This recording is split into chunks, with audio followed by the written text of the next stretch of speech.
Welcome everybody. This is 15.1, vertical stretch and compress of our parent function x squared, right? So we're putting in this number in the front, a, and we multiply. So first we're going to start with our parent function. Right, so we have our steps here. So we have started our vertex 0, 0 for these problems. So this section we have 0, 0 as our vertex. And then we're going to use, 1, 4, and then we're going to use a pattern, right? So we're going to use our function, and we always start at our vertex here. So our vertex at 0, 0 for these problems that we're going to do today. And we're going to use a pattern. And our pattern that we're going to use is I love chocolate, like 1, 4, 9, right? Because you have I, love is 4, chocolate is 9 letters. Not like I love you back in the day is 1, 4, 3, right? So this is I love chocolate, 1, 4, 9. And that's our pattern that we're going to use to graph our parent function. Okay, so we're going to use 1, 4, 9. So 1, 4, 9. So we start our vertex. We're going to go to our next line. So write 1 and then go up 1 and make a point. Then we go into our 4, right? So we go to our next line, go up 4. And then we go to our next line, 3, and we go up 9, 6, 7, 8, 9. It's estimated. So right around there, right around f of x. Okay, so we have 1, 4, 9, right? 1, 4, 9. That's our pattern. And we're going to mirror it. So we have our axis symmetry right through the middle of our vertex, right through the middle of our graph. So we can mirror it to the other side. So this is 1 away. So we go 1 on the other side. This one is 2 away. So we go 2 to the other side. This one is 3 away. Right, 1, 2, 3. So we go 1, 2, 3 to the other side. Right there. So we have our graph that we can draw. So we have a nice parabola, which is our U-shaped graph through our points right there. It doesn't have to be perfect. So it's going to be a U-shaped graph through our points, and that's our parabola. And that's our parent graph using the pattern 1, 4, 9. Okay, so let's apply this. Let's see what happens when we multiply it by a value. So here we have our a values, right? 1, 4, 9. Our a value is just 1 on this one. So we have our numbers 1, 4, 9, and that's how we got that.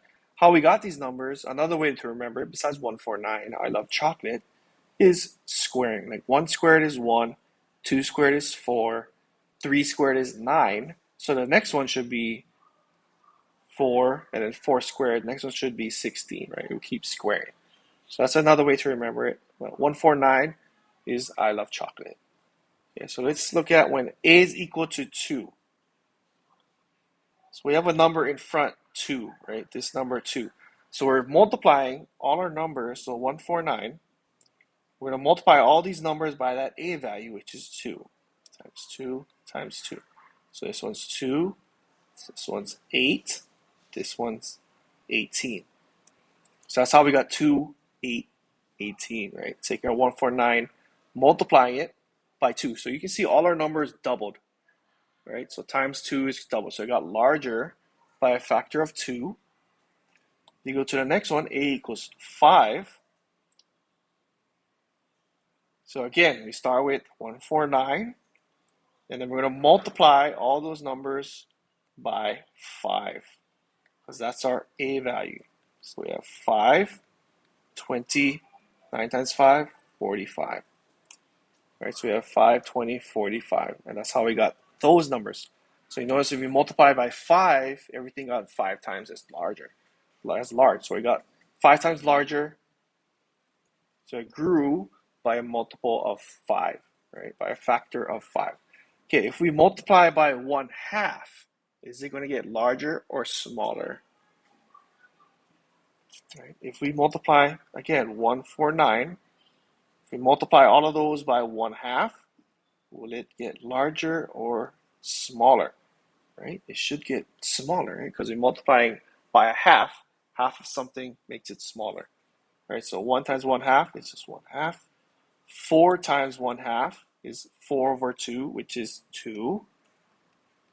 9 times 1/2 is 9 over 2, right? 9 times 1 is 9 over 2, and that is 4.5, or 4 1/2. And then the next one, 149, or 4 squared, 16, right? So 16 times 1/2 would give us, so half of 16 is 8. Right? So that's how we got those numbers. So if we're multiplying by a value that's larger than 1, right? 2, 5, larger than 1, all our numbers are going to grow, or we call it vertical stretch. Our graph is going to vertically stretch. So it's like a rubber band, we stretch it, it gets larger and thinner. If we multiply by a number less than 1, then it's going to get smaller or compressed, because our numbers are getting smaller when we multiply it by a smaller number. Okay, next one. When it's negatives, when a is -1, we still have our 149. We're going to multiply by -1 now. Then we can see all our values are going to basically flip to the negative side, right? So it's going to flip over to be negatives, which is going to be reflect across the x-axis. This one, a equals -3, so 149 again. Multiply all those numbers by -3. And we get -3, -12, -27. Again, it flipped to negatives, so it's going to be reflection, right? So if our a is negative, it's going to reflect across the x-axis, or make all our values negatives. And then -1/3 again. So it gets smaller, and it's going to reflect. Okay, so let's go to our examples. Right here, number 1. Right, page 82. So number 1, so we have our parent function graphed. This dotted line is our parent function. And we want to graph this one and overlay it and see how it relates and how it compares. So we get 3x squared. So our a value, what's our a value? The number right in front of our x squared, the coefficient of our x squared, which is 3. So our a value is 3. And then we're going to graph this. So let's make a table here. Make a little chart. So our first numbers are going to be right or left. Our second set of numbers is going to be the up or down. So right or left, up or down. So first numbers is 1, 2, 3. Our next numbers is our I love chocolate, 1, 4, 9. And remember, we're multiplying by our a value, which is 3. Right? So we're going to multiply these numbers by 3, 1, 4, 9, by 3, and we get 3, 4 times 3, 12, 9 times 3, 27. And that's how we graph. And remember, this is from the vertex. So you always start at the vertex. So from the vertex. So we would go right 1, up 3, right 2, up 12, right 3, up 27, if it fits on a graph. And then for these problems today, our vertex is always 0, 0. And remember, our y value gives us the height. So y equals 0. And let's see if it's going to be a maximum or minimum. Right? So we always start at the vertex. So start at the vertex, 0, 0. Okay, so let's start at our vertex. So 0, 0 here. We're going to start there. And then from the vertex, we're going to right 1, up 3. So right 1, up 3. Make a point. Next one, right 2, up 12. Right, next line, we're going up 12. And we can just estimate it here. So somewhere in this area, it's top of the page, it's fine. Let's estimate it. We have our axis symmetry right through the middle of our vertex. And just mirror the points to the other side. So it's the left side. This one, 1, 2, 1, 2 on the other side. Right there. So we mirrored our function all our points, and then we got our parabola, right? Our U-shaped graph. Let's estimate as best as possible. Right there. And you notice the difference, right? So now we got a little skinnier. It grew a lot faster because of our A value is 3, right? We multiply all our values by 3. They got larger by a factor of 3, right? So this is called vertical stretch when it gets larger. Okay, so we're going to enter our information here. So because our A value is positive, so positive A, so we have a positive A. So that means it does not reflect across the x-axis. Does not reflect across the x-axis. Okay, we multiply by positive, so just everything just stayed positive, right? So it didn't go down. If we multiply by negative, then everything would be flipped over. So it would be reflect across the x-axis. Right, so let's write that down. So if you have a positive A, does not reflect. If you have a negative A, it reflects. Because everything's going to be negative, right? When we multiply by negative. That's good. So write that down. Then you have next one. We're talking about absolute value of A, and your absolute value is distance from 0, right? So if A is 3, 3 is 3 units away from 0. If it was negative 3, it'll still be 3 units away, just on the negative side, right? Distance is always positive. When we take out a ruler, right, only have positive numbers on the ruler. So we're just measuring what is the distance from 0. So our absolute value, which is distance, is always going to be positive. So it's positive 3, just leave it positive 3. If it was negative 3, make it a positive 3. It's always positive. So always positive. Their absolute value of A. So always positive. So this one, since we're multiplying by a 3, which is greater than 1, it's going to get larger, right? It's going to get larger by a factor of 3, so we call it vertical stretch. So vertical stretch by a factor of that number, which is 3, so factor of 3. Because we multiplied everything by 3. Yeah? So it stretched, it got larger, or vertical stretch by a factor of 3. Yeah, and then that one, you write down if absolute value of A is greater than 1, right? Anything more than 1, we multiply, it gets larger, right? So this is vertical stretch. If your absolute value of A is less than 1, like 1/2, 1/3, 1/4, right? 3/4, anything less than 1, you multiply by that number, it gets smaller, right? So we call it vertical compress. There, right? So we got our main points. So positive A does not reflect. Negative A, it does reflect. Your absolute value of A is always positive. If that number is greater than 1, it'll vertical stretch by that factor. If it's less than 1, it will vertical compress by that factor. Okay, so we can see our graph did not reflect, and then vertical stretch by 3, so we multiply all our numbers by 3, and it got larger. Okay, next one. So using that, right, so what's our A value of this?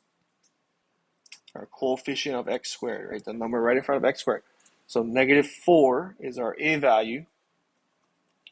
So we have a negative A value, and negative A, if we look on the top here, negative A means reflects, because it's negative.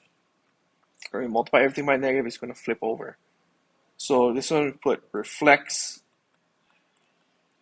across the x-axis. So it reflects across the x-axis. Then the next one is our absolute value of A. And remember, absolute value is always positive. So if we have a negative 4, we just make it positive. So it's right, positive 4, right? Because that's always positive. Distance from 0 is always positive. So A Absolute value of A is 4, which is greater than 1. So it's going to get larger, right? So vertical stretch by a factor of that number, which is 4, right? So factor of 4, because we're multiplying everything by 4. Our vertex for these ones always 0, 0. So that means our height y is always that number 0. So y equals 0. And then can we tell if it's a maximum or minimum? Let's look at this one. So this one we drew, we have our lowest point is our vertex. So our lowest point is our minimum. So we circle minimum for this one. For the next one, let's graph it. Right, so we're going to use our table again.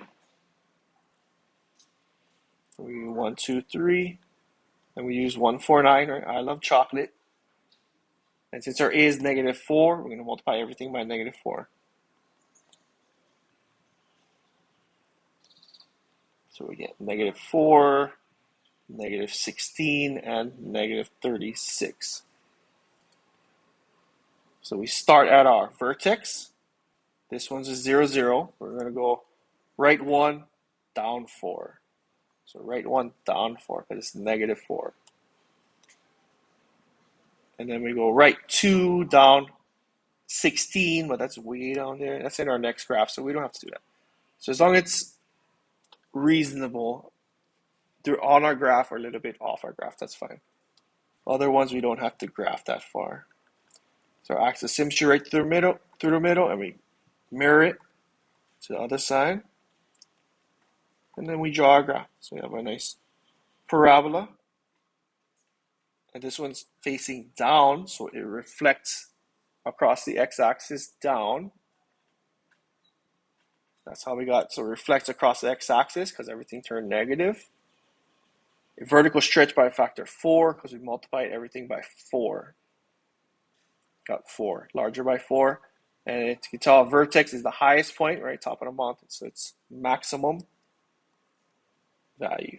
Maximum value at y equals 0. Okay, number 3. That's the pattern, right? Our a value right in front of x squared is 1/3. Our a is positive. So positive a does not reflect. It does not reflect across the x-axis.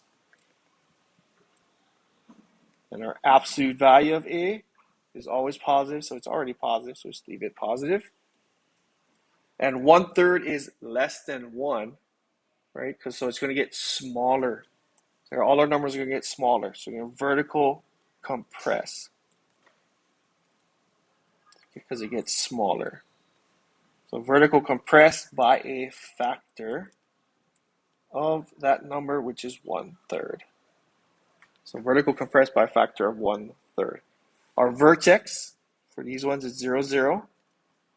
So our y value is 0. And then we're going to graph and see, is it a maximum or minimum? You may be able to tell before we even graph it. So we have 1, 2, 3, and then I love chocolate, 149. We're going to multiply that by 1/3. So everything by 1/3. So 1 times 1/3 is 1/3. 4 times 1/3 is 4/3, which is 1 and 1/3. That is a mixed number. 9 times 1/3, 9/3, which is 3. So we multiply everything by 9/3 right here. I love chocolate, or 149. Then we're going to write 1 up 1/3. So write 1 up 1/3. Next one, write 2 up 1 1/3. So write 2 up 1 and some change. A little bit. And then 3, 3. So write 3 up 3 right there. And again, our axis symmetry right through the middle. Mirror it to the other side. So this is 1 away from the middle. Mirror it to the other side, 1. This one, 2 away from the middle. 1, 2. This one, 3 away. 1, 2, 3. And then we draw a graph. It's going to be a nice parabola. Right there. So we can see our numbers got smaller, our graph got wider. Right? So it does not reflect because it didn't go down. Right? You multiply by positive, it just stays positive. So it does not reflect across the x-axis. Our absolute value is 1/3, so everything's going to get smaller, so it's going to compress. Right? Vertical compress by a factor of 1/3. And this point, your vertex is the lowest point. So lowest point, and that's your minimum value. Okay, right there. So try to homework problems. Good luck.